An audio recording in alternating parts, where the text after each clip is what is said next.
When you're working on a game, the first year and a half, you really kind of don't know what you're doing. You're kind of fumbling around in the dark with your concept. I don't think any of us really knew what, the public was going to think of it. We had missed Christmas, and it was kind of, it was pretty depressing at that point. When we merged with Pulse Entertainment toward the tail end of production, it gave us the steam we really needed to complete the game. I mean, there was a level of organization and an impetus there that kind of lit the fire on us to push us over the finish line.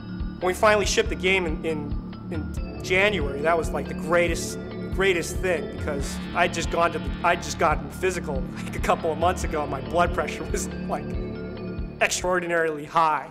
So we went on the road to demo and promote Bad Mojo. Whenever we would go to trade shows, we'd take like a jar of roaches with us. We had a pickle jar with 2 Madagascar hissing cockroaches in it. And these things, they're gigantic. They're like this big, and they hiss, and they're pretty ugly.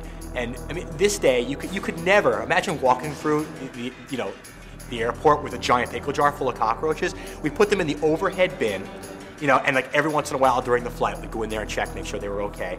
It would repel people. Some people would just see it and they would run away in fear, but it would draw other people in. It was a great conversation piece. We were in a hotel in Chicago, and the cockroaches escaped the jar. And they ran off somewhere, and we couldn't find them. And we were just shitting.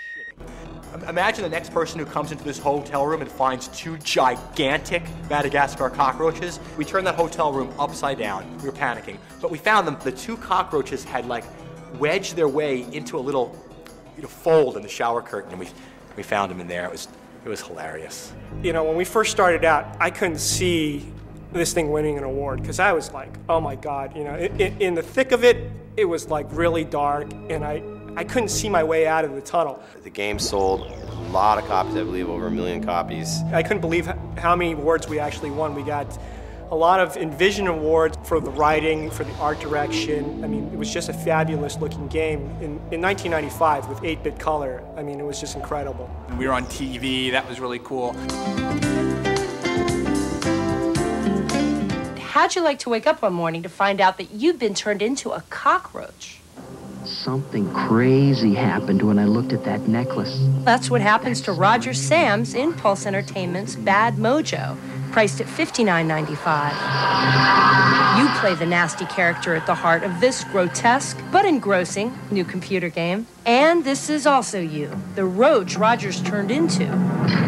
You'll be living life as a cockroach until you figure out a way to change yourself back into a man. Maybe you like the cockroach idea, Some okay? people like Which is it. fine. We won't think bad of you if you do. Very funky, very addictive, not for the squeamish. The people in charge of the company gave us freedom to do, whatever we want, and I think it shows in the end product of the game. You don't see a lot of games like that anymore. There's a real formula to games now. There are these first-person shooters, there are these fighting games, these RPGs, but you just don't see anything that sort of out there and bizarre. I mean, I can compare it to like an independent film or something like that. That's kind of what it reminds me of. It's like sort of the Being John Malkovich. We're actually in the Macworld Game Hall of Fame. We won an MVP award from PC Magazine. We developed a French and a German version, as well as Japanese version.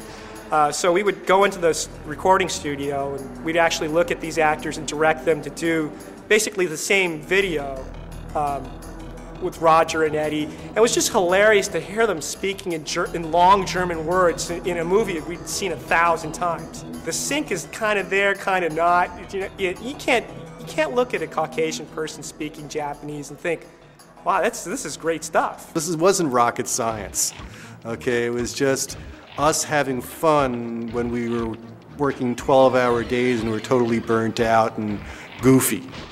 It was a close-knit bunch. I mean, we all had our roles, and they were very defined, I think one of the greatest things about doing this game was all the relationships I developed. Thinking back on the whole production environment, it's a fun time that I you don't run into a group like that very often, and in my work later, I haven't been that close with other people.